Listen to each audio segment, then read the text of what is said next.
And well, the title itself is quite misleading because technically they are not alternative image formats, at least not all of them, because technically they are OCI compliant in some way. But more of that in a bit. So before we even approach to change a format, we have to find out what the Docker image looks like. So I will briefly talk about what a container even is. What's a stargazer?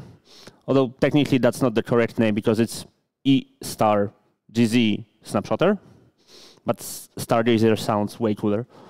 There's also another iteration of it done by AWS called Seekable OCI, sorry. And there's also Overlay BD and Nimbus. About the Nimbus, I only found out recently. It's very much from different ecosystem called Dragonfly, which we'll talk about in a bit. So before that, how do we speed up startup of containers without even touching the format? The common way to do it is to reduce the size of the container, well, technically the container image, so that whenever we first boot up the machine and whenever we have a cold start, meaning there is no image on the machine itself, we have to pull the entire thing. The smaller the image, the less we have to pull, so we start up faster.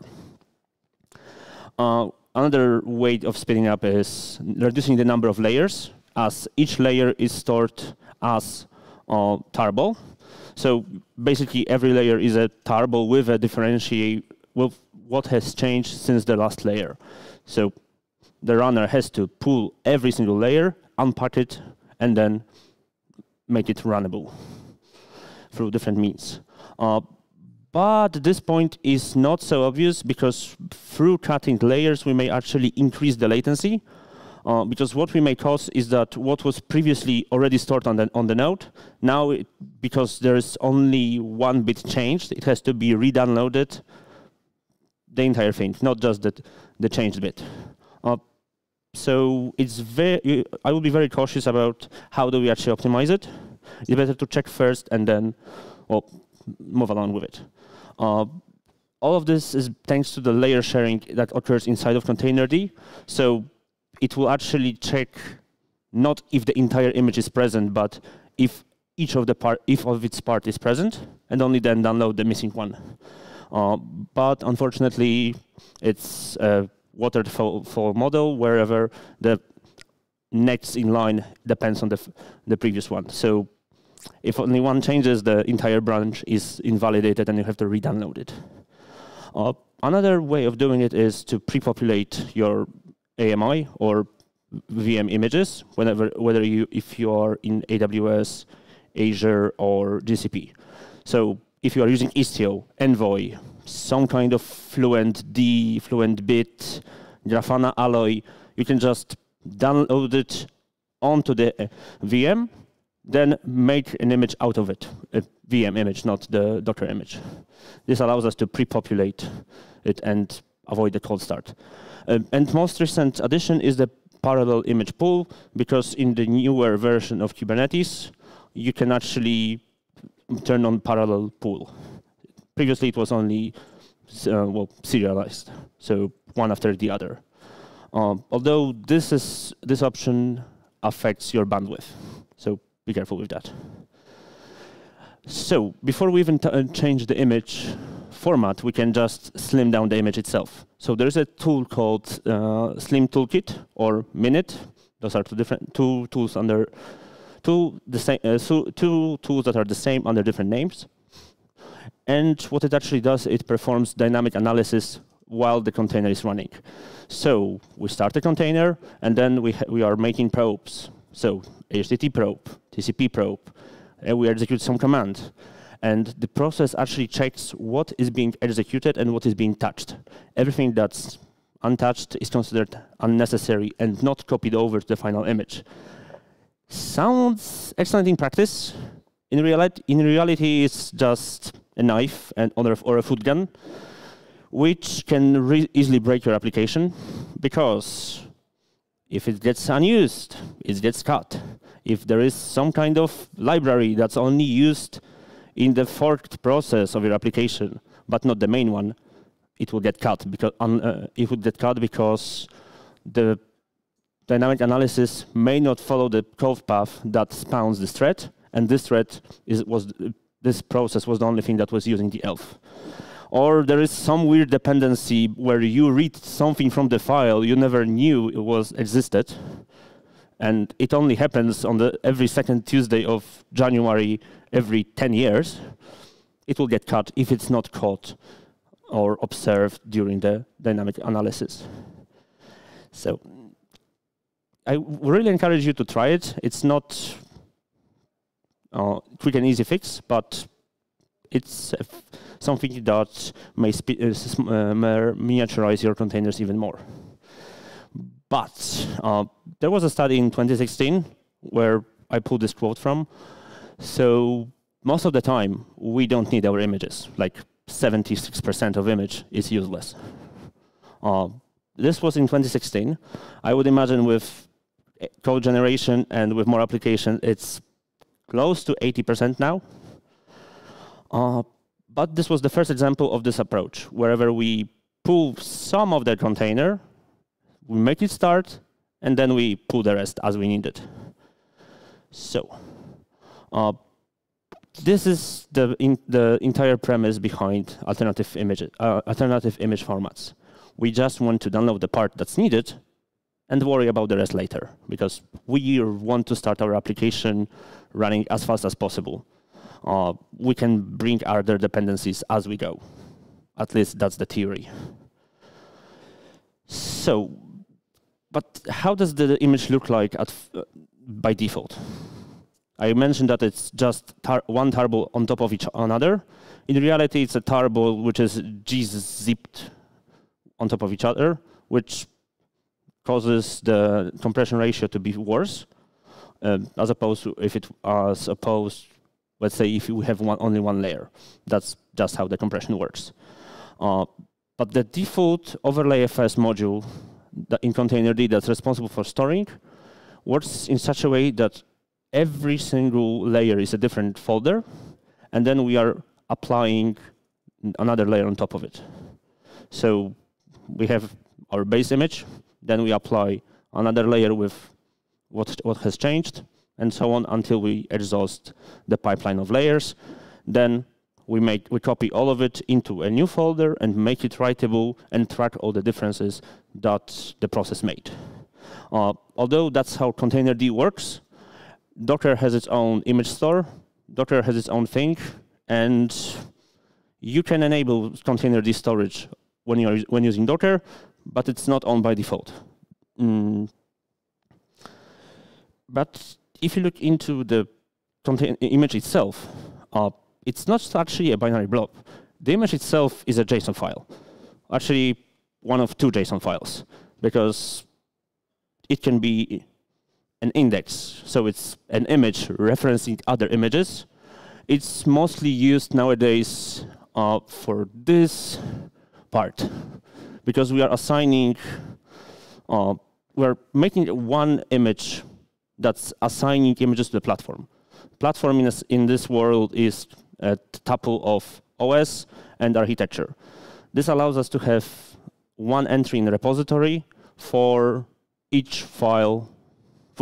This allows us to have one entry in the repository for each platform. Meaning, if you use ARM, you use the same image. You don't have to do Redis 15-ARM, -ARM 64, -x86, or -i386, whichever naming convention you want.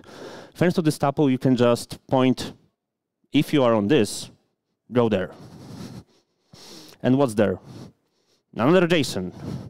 So we are using schema v2. We have media type, which describes whether it's an index or whether it's an actual image. In this case, it's actual image of Redis 5.0, I think. I don't remember. But you can see that you have the size of the layer. You have the digest of the layer so that we know we are actually pulling the correct thing. And we have the media type so that we know whether it's gzipped or not. Yeah, so it's problematic, again, because we have to have every single layer, and only then we can actually figure out what even files are we using. Because file that appeared here might be deleted here, but we don't know that until we reach the final layer. This is also counterintuitive part of containers, because removing something from container may increase its size. Because it was in the previous layer, it's not in the upper layer, but it's still there. So, not ideal. So, this is the container, the storage on my computer. You can see the 2 images that I downloaded and other runtime dependencies. So, whenever you start a container, it will end up looking like this. It's digest, and underneath it, it's just a binary blob of what are the contents of the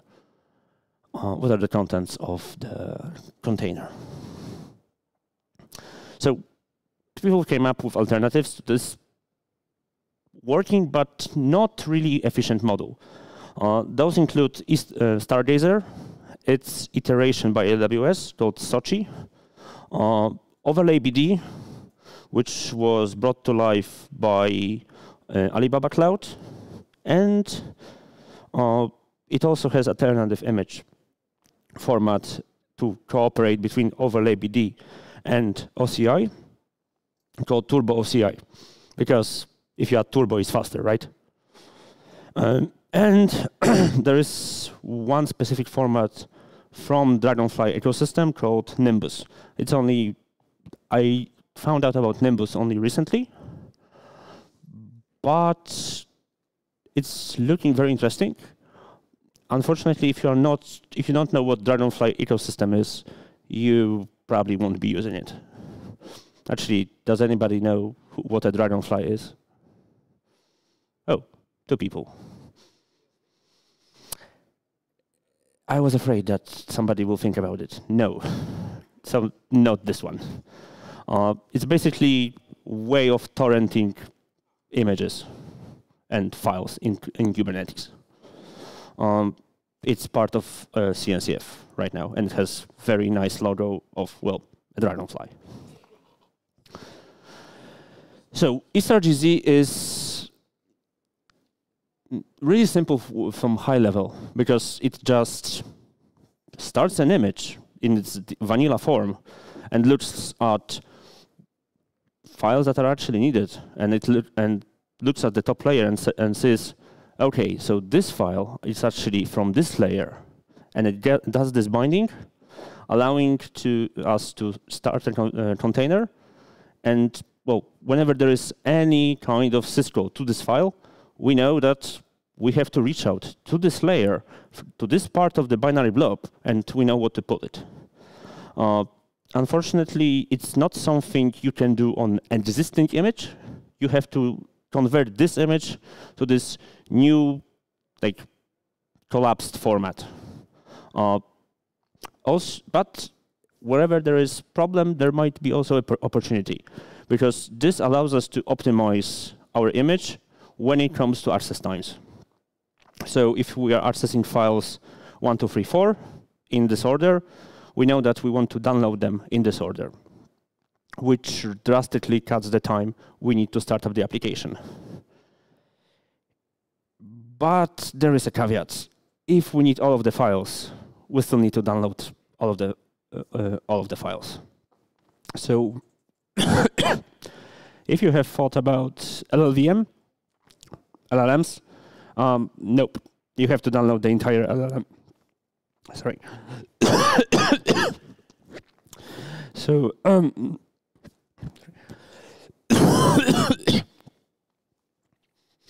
that was unplanned. Sorry for the interruption.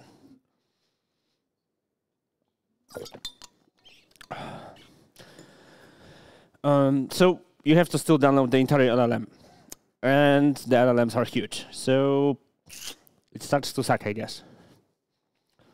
Here you can see the squashed image itself. This entire line that looks like cache line is the entire image. And we are referencing specific files and specific blobs, actually. Because if the file is big enough, it gets broken down into chunks. And I don't know why it is. The most important piece, that's the boot record like structure talk, which states where everything in the file is at the end. I don't know why it's at the end, but that's the way it's designed.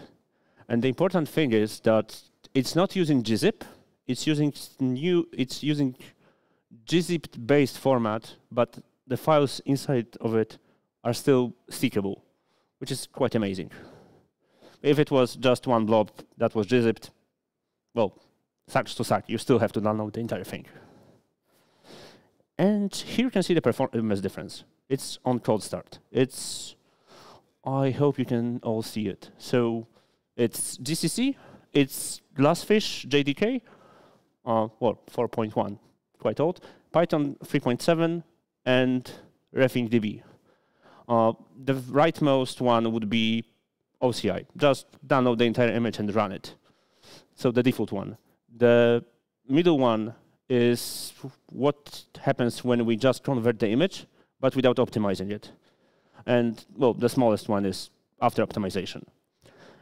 And the amazing part is that whenever we perform a hot start, meaning on the same node we are starting another instance, we are paying negligible task.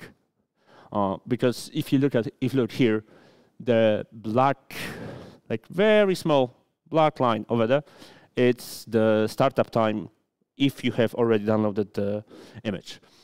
And it's, well, slightly bigger on the lazy loaded side because we still have to check, yes, we had this file.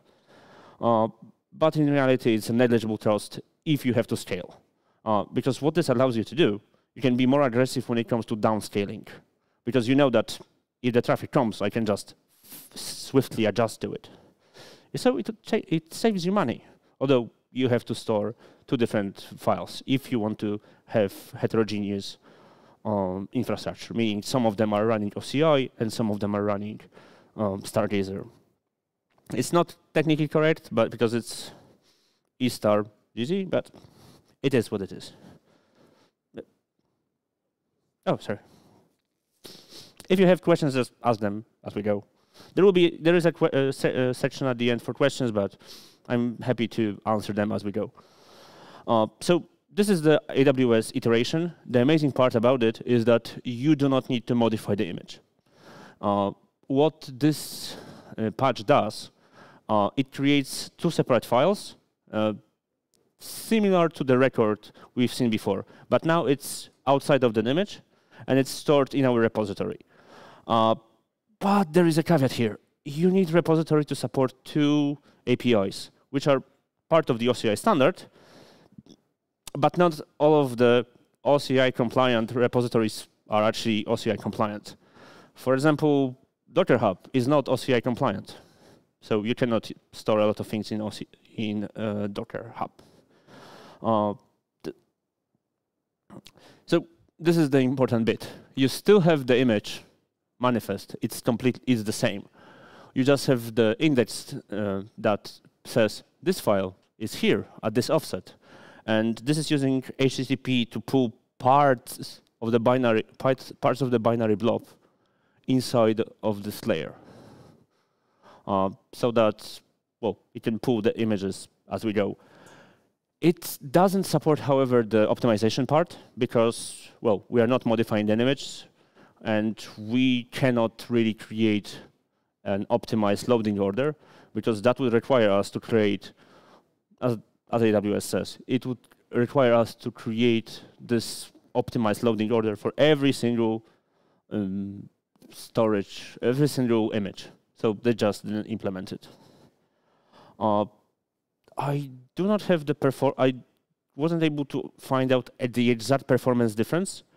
I was able to find a blog post about how Sochi increased decrease the startup time by 70%, but I couldn't make out the difference between Stargazer and Sochi.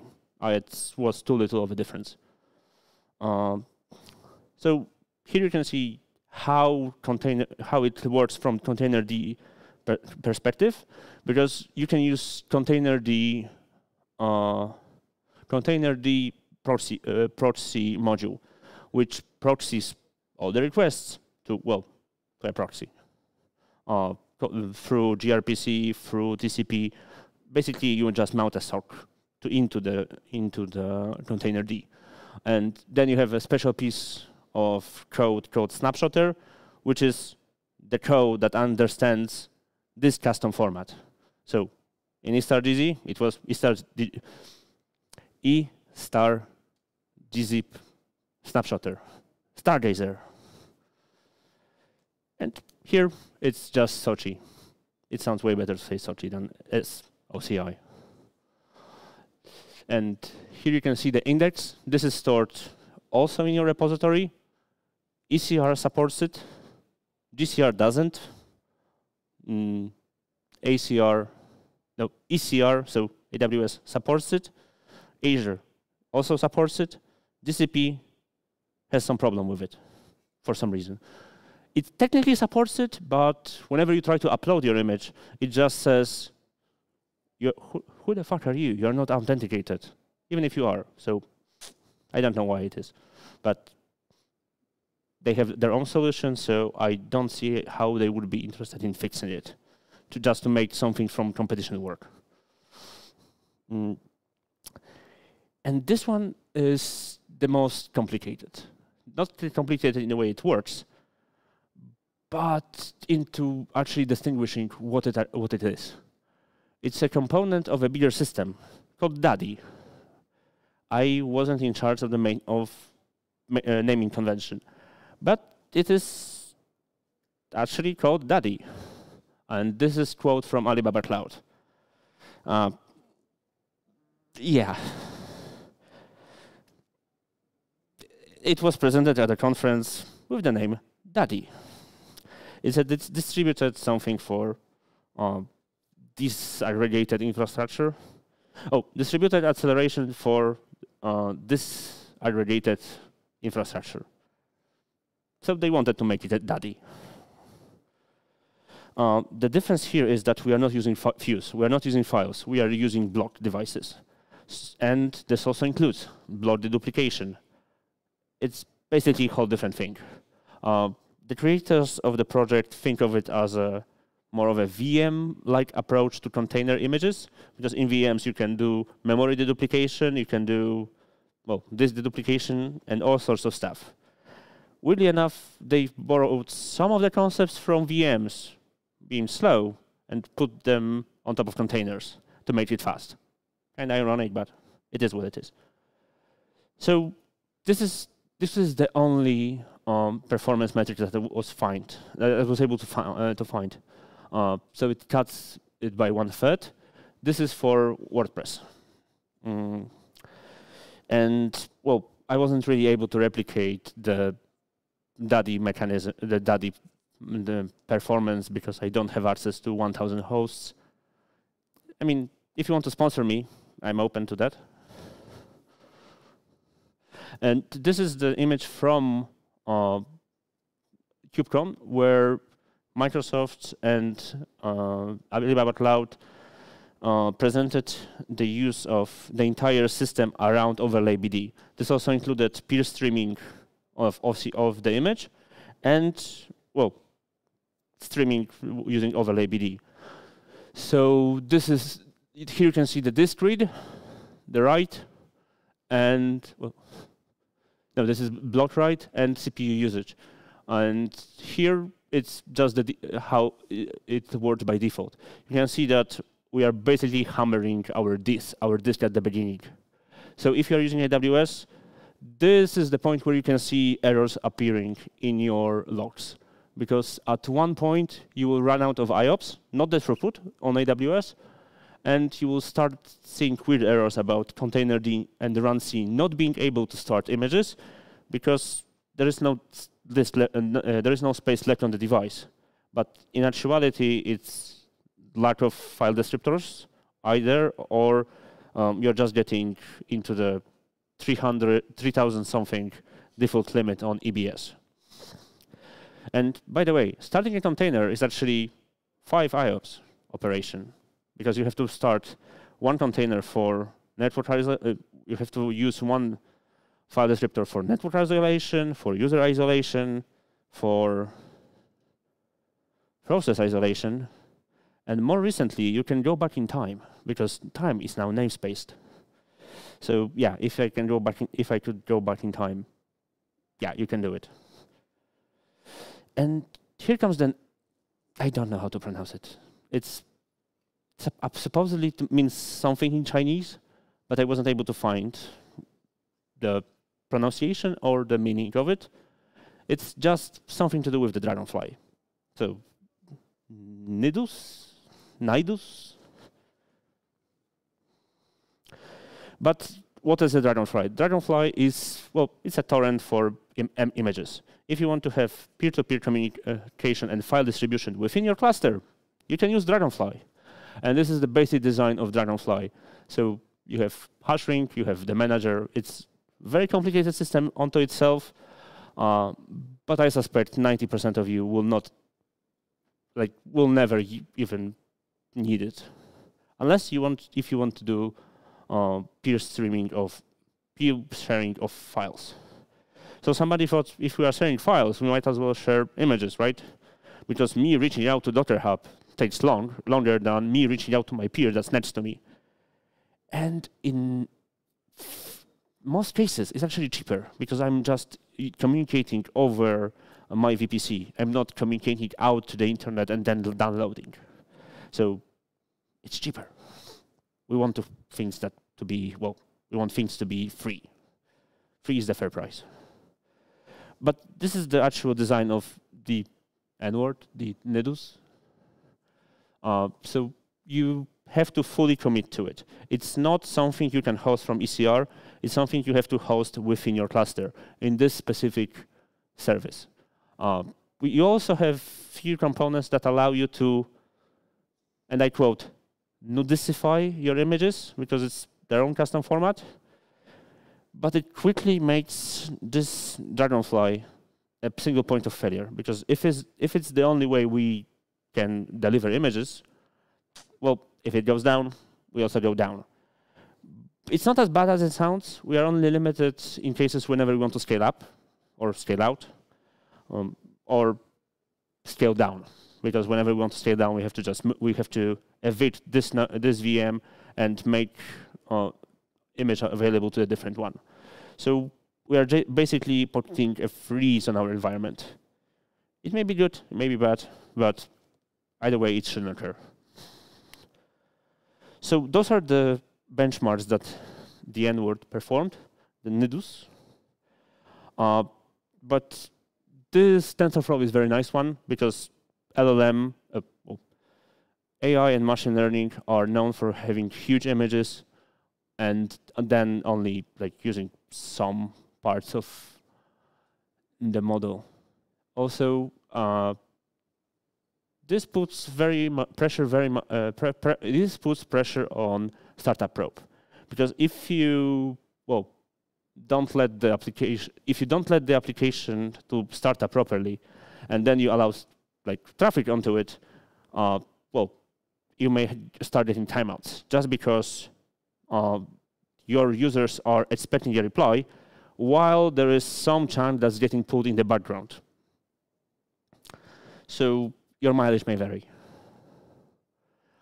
This is how Nidus fits into the Dragonfly ecosystem. So you have peer-to-peer distribution of Dragonfly, and then you have ways of consuming it. I guess my credit score goes down. Now those are the things that you can consume inside of your application. For Fuse and Virtual.io, you can just use it as any other file.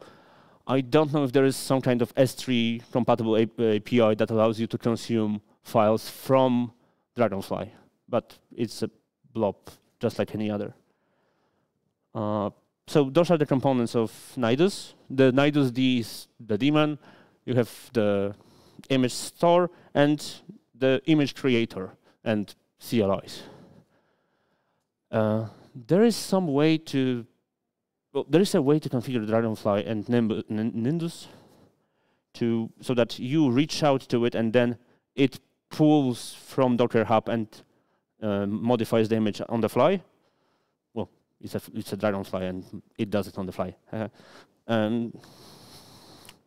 So technically you can make it work, but I wasn't able to find like production-ready story of how they were using it.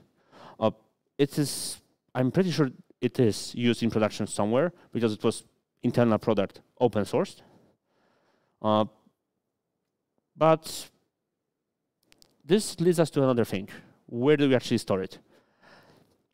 And the thing is, we like to use OCI compliant things, but most things are not OCI compliant. I'm even going to bet that most of you are not even using OCI images, because most of the OCI images are in actuality Docker v2 images, and well, it is what it is. It only happens that you find out that this isn't a OCI compliant repository whenever you need some OCI compliant API, whether it be distribution, runtime, artifact, reference, or some fallback mechanism that was before the referer API was implemented. And Docker v1 is deprecated even by Docker, so I don't think any of you is even using it. In general, those images should work fine after modification, except the last one, because technically they still should be able to be downloaded without any impact by your other nodes, by your default node, because if we have to download the entire thing and unpack it, it doesn't really matter. If we understand the order, it doesn't really matter that we have to wait for the entire thing. We were waiting either way. So what if you are in the public cloud? It really depends. So on Azure, you can just, like that, enable it, and it works in preview. So it might work, and it might not work. Again, your mileage may vary. In GCP, it works only if you're using GKE and artifact registry. And it also has this one weird caveat that that Google mentions, like on the front page. We don't know what solution are they using. They are not really vocal about it. Technically, you can check it, I guess, by the open source commits. Well, Google employees probably committed to them, and I don't believe they were using their own proprietary solution. But well, in GCP, you have to use ECR, enable it, and use GKE. Otherwise, you just have to use the old way of doing it. And GCP doesn't allow you to modify containerd at all. It doesn't allow you to pass any configuration to containerd. It doesn't allow you to put mirror in the configuration. So if if artifact registry is down, you are screwed. And AWS just states, well, use whatever you want. ECR is compliant, so we have this thing called Sochi. You don't have to modify anything. You just put 2 files in the registry and it works, and it's faster. And well, some problem may arise if you want to use something like BottleRocket, because it's not supported by BottleRocket API. Actually, does anybody of you use something like Talos, BottleRocket, or COS? Okay. So, doesn't matter. What about other solutions? Well, let's address the elephant in the room. It depends. Technically, it should work, but there is no guarantee. So if you are using Artifactory, does anybody here use Artifactory for container storage? Oh, okay. So in Artifactory, I don't know if it works. If it's OCI compliant, it should work. In Harness, the same. But before you think about switching the entire infrastructure to it, there are a few limitations. So limitations, not the technology itself, but there are easier solutions to introduce that may fix your problems. It's just one message, just profile what is the bottleneck. It may happen that if you're using very small VMs, you can get network bandwidth limited, because AWS limits the bandwidth you can assign to one particular VM, to particular VM size. The same goes for IOPS. If you start to download multiple images because you started doing it in parallel, well, you will be just hammering the EBS, and you might run out of throughput assigned to you, or the number of IOPS you set during the creation of EBS. It was less problematic in the past, where you could pay for burstable EBS, but now you have to pay for static allocation of IOPS. And well, this may lead to some false positives or some temporary problems that then ping you in the middle of the night, but it's actually something benign. And something you might not be aware of is that whenever you start your container, you might be CPU bound, because gzip is actually CPU limited operation, and every layer has to be gzipped. So it's better to just look at what's happening and figure out what bottleneck are you reaching. I cannot really think of any other case than those three. I mean, I guess you can run out of file descriptors, but if you run out of file descriptors whenever starting containers, I really want to talk to you about how many containers do you have. There are other cool things you can introduce to your Kubernetes setup to make it fast. I mentioned about peer-to-peer distribution. I will have another slide about it. You can have minimal OS that I mentioned, like BottleRocket, Talos, CoreOS, and container-optimized operating system. Container-optimized system by Google. Actually, you are using the last one if you are in GKE, because GKE only supports Ubuntu and COS. The amazing thing about those OS types is that they start very fast. So if normal AMI may start in half a minute, well, BottleRocket can start in a few seconds. And then it ramps up its engines and downloads the rest. I mentioned about examining the startup.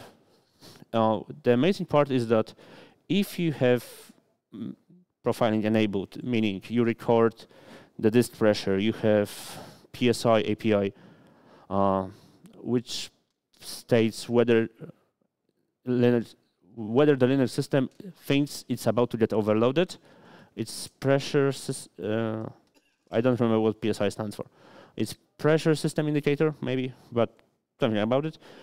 And if you then introduce Node Exporter onto it, Node Exporter will still be able to extract metrics and events that occurred before it was introduced, because kernel keeps track of it. And just the thing is, you will not be able to get the metrics about the very first few seconds of the Linux startup, because, well, it has to enable, like it has to power on. But it will give you pretty much the idea how you can improve the health of your cluster. And the last one, it's just amazing. If you enable it, you will most likely save some money. Because what Carpenter does, it contacts your cloud provider directly, and it says, yo, I need a VM. Bring me 2 VMs or 5 VMs. And just because you are reaching out to the API of VMs directly, you are not reaching through VMSS, you are not reaching through ASG, you are not reaching through worker node. It's able to bring up VMs extremely fast. Right now, I don't remember how fast was it I don't remember how fast was it in AWS, but it was pretty much instantaneous. Another advantage is that you don't have to do Terraform apply whenever you want to manually scale it, and it basically takes care of it automatically. Carpenter allows you also to have multiple VM sizes, so you can have really beefy VMs for node packing, and if you have like 6 huge VMs, it can provision the 5th. That's half the size because that's the amount of pods you want. So I really encourage you to look into CarpenterWorks. It works on AWS. It can be enabled as an add-on in Azure, and in GCP, well, it starts to suck. So I mentioned about distributing person to person, peer-to-peer. There is Dragonfly I mentioned. Stargazer has also support for IPFS, so it's interplanetary file system. It was created to support cryptocurrencies, which I don't think you are really excited to hear about. But it's technically the only interplanetary file system, quite literally, because Lockheed Martin, they had the partnership with Crypto Company, and they quite literally sent a computer to the space just to have it as a node. So yeah, Lockheed Martin is into crypto, I guess. And Spiegel and Kraken are different projects. Kraken is it proclaims itself as still maintained, but I don't know the current state of it. It's a project I have the least experience with, but Spiegel is the amazing one because Spiegel allows you to make your clusters more resilient because, well, it's simple peer-to-peer distribution. This is an image that shows a few nodes, and we have those 2 nodes, 1 and 2, that they want to pull an image. So first, it will look into their internal registry.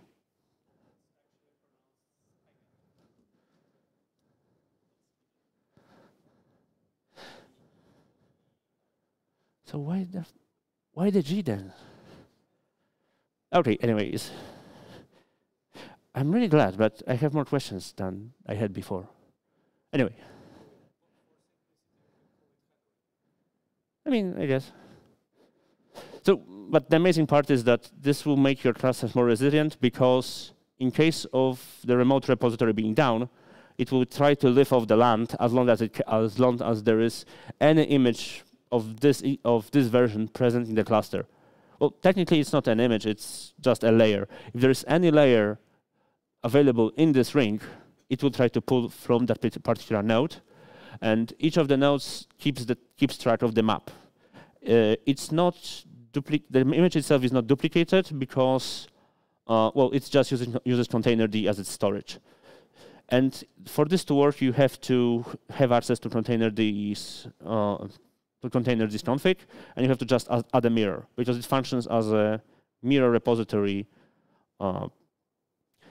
If you haven't had experience with remote repository going down, you most likely don't know what a mirror repository is, and I really wish for you to never need to find out about it, because you tend to learn about it in the worst possible time. And Docker Hub can go down, and ECR can go down, and everything can go down. That's quite pessimistic, but hey, if there is an image in your cluster, it will pull it. Yeah. So it will actually has the algorithm to determine which neighbor is the closest, because it performs this it creates this topology of a ring, and it's really simple to use. I believe it was open sourced by Uber, but I'm not sure about it. And now is the time for questions and some recording.